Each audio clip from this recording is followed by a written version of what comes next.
देखिए, भारतीय संविधान की जो आत्मा कहा जाता है, उसकी प्रस्तावना, उसमें धर्म और विश्वास, आस्था व्यक्ति का निजी मामला होता है। हम कोई जरूरी नहीं है, जैसा प्रश्न खड़ा किया गया कि निषाद समाज तो राम का भक्त होता है, और राम भक्त कार सेवकों पर मुलायम सिंह यादव ने 1990 में गोली चलवाया, जिसमें दर्जनों जो है कि राम भक्त कार सेवक मारे गए। और आपके नेता यानी अखिलेश यादव जी परशुराम की जो है 18 फुट की प्रतिमा लगाने की बात करते हैं। वह कहते हैं कि राम और कृष्ण जो है कि विष्णु की अवतार है, विष्णु का भव्य मंदिर बनाने की बात करते हैं।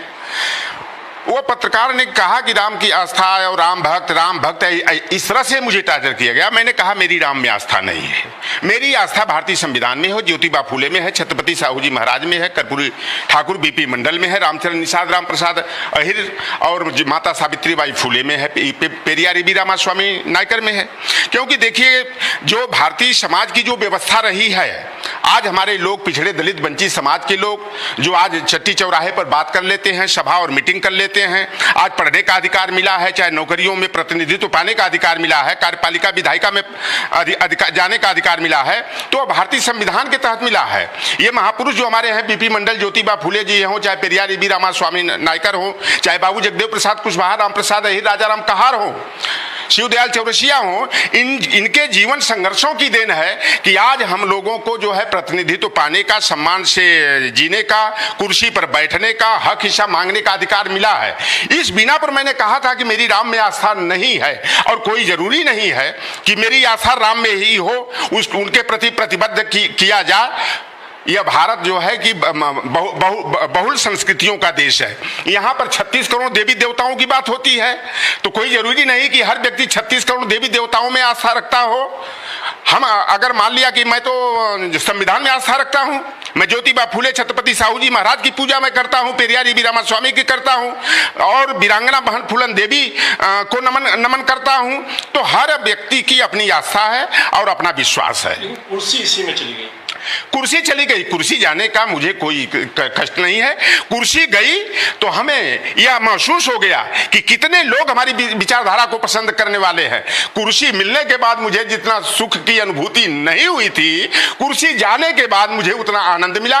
और मुझे यह महसूस हुआ कि लौटर राम निषाद अकेला नहीं है। लौटर राम जिस सामाजिक न्याय की विचारधारा को, जिस अम्बेडकरवाद, पेरियारवाद और मंडलवाद को, कर्पूरी की विचारधारा को लेकर के ललई सिंह यादव और बाबू राम स्वरूप वर्मा की विचारधारा को लेकर के आगे बढ़ रहा है। इस विचारधारा को मानने वाले लोगों की बहुत लंबी कतार है, करोड़ों की संख्या में लोग हैं। और मेरे पद से हटने के बाद जिस तरह का समर्थन मुझे मिला, और हम उस समय के हमारे नेताजी ने जो निर्णय लिया था, कुछ सामंती और मनवादी ताकतों के इशारे पर आकर के कि लौटर राम से नुकसान हो गया, शायद आज वो भी पछता रहे होंगे कि मेरा यह निर्णय गलत था। जनता ने कहा, जितने हमारे पढ़े लिखे तबके के लोग थे, आईएएस हो, पीसीएस हो, पीपीएस हो, डॉक्टर, इंजीनियर हो, प्रोफेसर हो, पूरे देश के लोगों ने कहा था कि माननीय अखिलेश जी का निर्णय गलत है, चौधरी लौटर राम निषाद ने जो कहा है वह सही है, और हम लोग लौटर राम निषाद के साथ मजबूती से खड़ा है।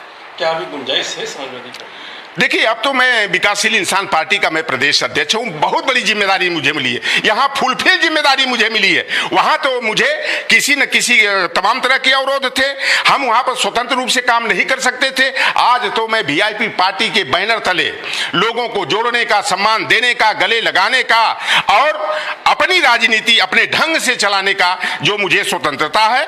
और देखिए, हमारे पार्टी के मुखिया जो हैं, वीआईपी पार्टी के संस्थापक और बिहार सरकार में पशुधन एवं मत्स्य संसाधन मंत्री माननीय सन ऑफ मल्ला मुकेश सहनी जी का स्पष्ट कथन है कि आरक्षण नहीं तो गठबंधन नहीं। और हम तो 403 सीटों पर तैयारी करेंगे।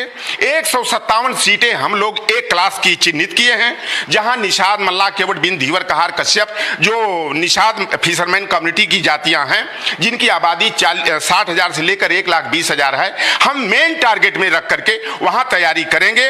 और अन्य जगह सीटों पर जैसा हमारा विश्वास जो है माइक्रो सोशल इंजीनियरिंग के आधार पर है, हम अन्य जातियां, चाहे वो लोहार, कुहार, सुनार हो, तेली, तमोली, बरई, बारी हो, चाहे अहिर, कुर्मी, काची हो, जाट हो, गुजर हो, सैनी हो, राजभर हो, चौहान हो, हिंदू हो, मुसलमान हो, अगड़ा हो, चाहे पिछड़ा हो, हम लोग वीआईपी पार्टी के साथ सबको जोड़ करके चलेंगे। लेकिन सामाजिक न्याय का मुद्दा हमारे लिए अहम है। लोकतंत्र और संविधान नहीं, तो हम लोगों की कोई पहचान नहीं। इसलिए आज आवश्यकता यह महसूस की जा रही है कि लोकतंत्र और संविधान कैसे बचे। लंबे संघर्षों के बाद मंडल कमीशन के तहत हम पिछड़े वर्ग के लोगों को 16 नवंबर 1992 को जो 27% आरक्षण मिला, आज उस आरक्षण पर खतरा मंडरा रहा है। वह आरक्षण कैसे सुरक्षित रहे, इसकी भी चिंता हम बहुजन समाज के लोगों को करने की जरूरत है। आज खेत का विषय है। आप नीट में सुने होंगे कि 27% जो रिजर्वेशन हमें मिलना चाहिए था ओबीसी क्लास के लोगों को, 2017 से शून्य की स्थिति हो गई थी। लेकिन किसी भी बहुजन की वकालत करने वाली पार्टियों के नाम लिया जाता है, किसी भी पार्टी ने आप देखे होंगे कि आवाज नहीं उठाया। और उसको जी सामाजिक संगठन जो हमारे ओबीसी के थे, चाहे हमारे चैनल, चाहे वो नीरज पटेल हो, चाहे दिलीप मंडल जैसे लोग हों, चाहे वेद प्रकाश जैसे लोग हों, उन लोगों ने सोशल मीडिया के माध्यम से नीट के में जो ओबीसी का प्रतिनिधित्व शून्य किया गया उसके खिलाफ आवाज उठाए। और इस सरकार को मजबूर होकर, केंद्र की सरकार को, मोदी सरकार को नीट में हमें 27% आरक्षण बहाल करना पड़ा। लेकिन अभी आशंका भी हमें है कि आप देखे होंगे कि राष्ट्रीय पिछड़ा वर्ग आयोग को संवैधानिक दर्जा देने का इतना प्रचार किया गया, चाहे वो भूपेंद्र यादव हो, चाहे डॉक्टर नीरा यादव हो, चाहे वो हुकुमदेव नारायण यादव हो, चाहे रामकृपाल यादव हो, चाहे नित्यानंद राय हो, जो यादव बिरादरी के हमारे नेता हैं। इन नेताओं को जो है भारतीय जनता पार्टी ने सबर में उतार दिया। पूरे देश में घुमा करके कहा कि भारतीय जनता पार्टी ही पिछड़ों की सबसे बड़ी हितैषी पार्टी है और भारतीय जनता पार्टी ने ही राष्ट्रीय पिछड़ा वर्ग आयोग को संवैधानिक दर्जा दिया। लेकिन हम जैसे बुद्धिजीवी लोग जब मंथन करते हैं तो यही लगता है कि राष्ट्रीय पिछड़ा वर्ग आयोग को जो संवैधानिक दर्जा दिया गया है वह सफेद हाथी साबित हो रहा है। क्योंकि तमाम राष्ट्रीय पिछड़ा वर्ग आयोग के जो अध्यक्ष प्रोफेसर भगवान लाल सहनी जी हैं, उन्होंने 69,000 शिक्षक पर तलब किया मामला और उन्होंने कहा कि 10,000 से अधिक ओबीसी का कोटा की हकमारी हुई है, सरकार इस पर पुनर्विचार करे और संशोधन करके के रिजल्ट जारी करे। लेकिन उत्तर प्रदेश की सरकार ने राष्ट्रीय पिछड़ा वर्ग आयोग के निर्णय को भी दरकिनार करने का काम किया है। आप जो भी भर्ती देख लीजिए, चाहे वह प्रोफेसर की भर्ती हो, असिस्टेंट हो, चाहे प्रोफेसर की भर्ती हो, चाहे इंटर कॉलेजों में प्रवक्ता की भर्ती हो, चाहे प्राथमिक शिक्षक की भर्ती हो, हमारा जो ओबीसी का कोटा रहा है उसे कुंद करने का प्रयास किया गया है, हकमारी का काम किया गया है। एक बात हमें कभी कभी सालती है, ये नहीं, मैं एक सामाजिक न्याय चिंतक होने के नाते, कि 86 में छप्पन यादव का एक प्रोपगंडा बहुत बड़ा 2017 में स्टैंड हुआ था। और देखिए, जो हमारा विरोधी होता है वह ऐसे हथकंडे अपनाता है, अगर मैं उसके जो गलत बयानबाजी होती है, अगर उसका प्रतिकार कोई नेता नहीं करता है तो एक कहावत कही जाती है हमारे पूर्वांचल में कि साची कहे सो झूठी होवे और झूठी कहे सो साची होवे। 86 में छप्पन यादव का स्टैंड किया गया, लेकिन दुर्भाग्य रहा कि उस समय की सरकार ने, उस समय की सरकार के प्रवक्ताओं ने, अगर उनके अंदर वो रहता, लिस्ट निकालते लोक सेवा आयोग की, कहते देखो 86 में छप्पन यादव नहीं, या यादव बनाम गैर यादव के बीच में नफरत पैदा करने की राजनीति है। मैं बता दूं आपको रजनीश भाई कि 86 में छप्पन यादव नहीं हुए थे, कुल मिलाकर के 30 में 5 यादव हुए थे। और डॉक्टर अनिल यादव जी जो लोक सेवा आयोग के अध्यक्ष थे, उन्हें नायक से खलनायक बनाने का काम किया गया। 97 एसडीएम की भर्ती उनके कार्यकाल में हुई थी और 97 में 14 यादव, 29 गैर यादव, 3 उसमें निषाद भी हुए थे, मछली मारने वाले भी हो गए थे, नाव चलाने वाला, बालू खोदने वाला भी हो गया था।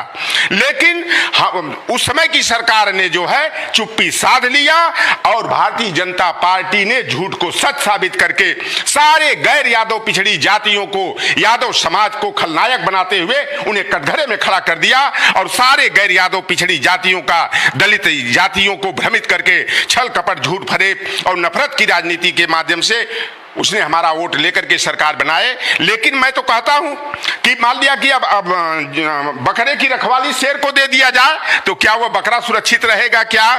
तो हमारा रखवाली करने वाला कौन है कि भैया जो 1990 में मंडल कमीशन का विरोध किया, रथ यात्रा लेकर के चल दिए, राम रथ यात्रा पर आडवाणी जी सवार हो गए, तो क्या ये हमारे ओबीसी के आरक्षण की वकालत करेंगे? क्या आरक्षण हमारा सुरक्षित रहेगा? और सुब्रमण्यम स्वामी हो, चाहे नितिन गडकरी जी हो, चाहे चाहे वो मोहन भागवत जी आरएसएस प्रमुख हो, उन्होंने कहा है आरक्षण खत्म करने किसी की ताकत नहीं है, लेकिन आरक्षण को इस हद तक पहुंचा दिया जाएगा कि आरक्षण का कोई मतलब ही नहीं रह जाएगा। तो ऐसी जो प्रतिकूल परिस्थितियां हैं, सामाजिक न्याय के मुद्दे पर मंडलवाद को, अंबेडकरवाद को मजबूत करने के लिए पिछड़े, दलित, वंचित, अकलियत, पसमानदा समाज को एकजुट होकर के, राजनीतिक दल की बातें अलग हो, लेकिन जहां सामाजिक मुद्दा हो, हम सभी को एकजुट होकर लड़ाई लड़ने की जरूरत है।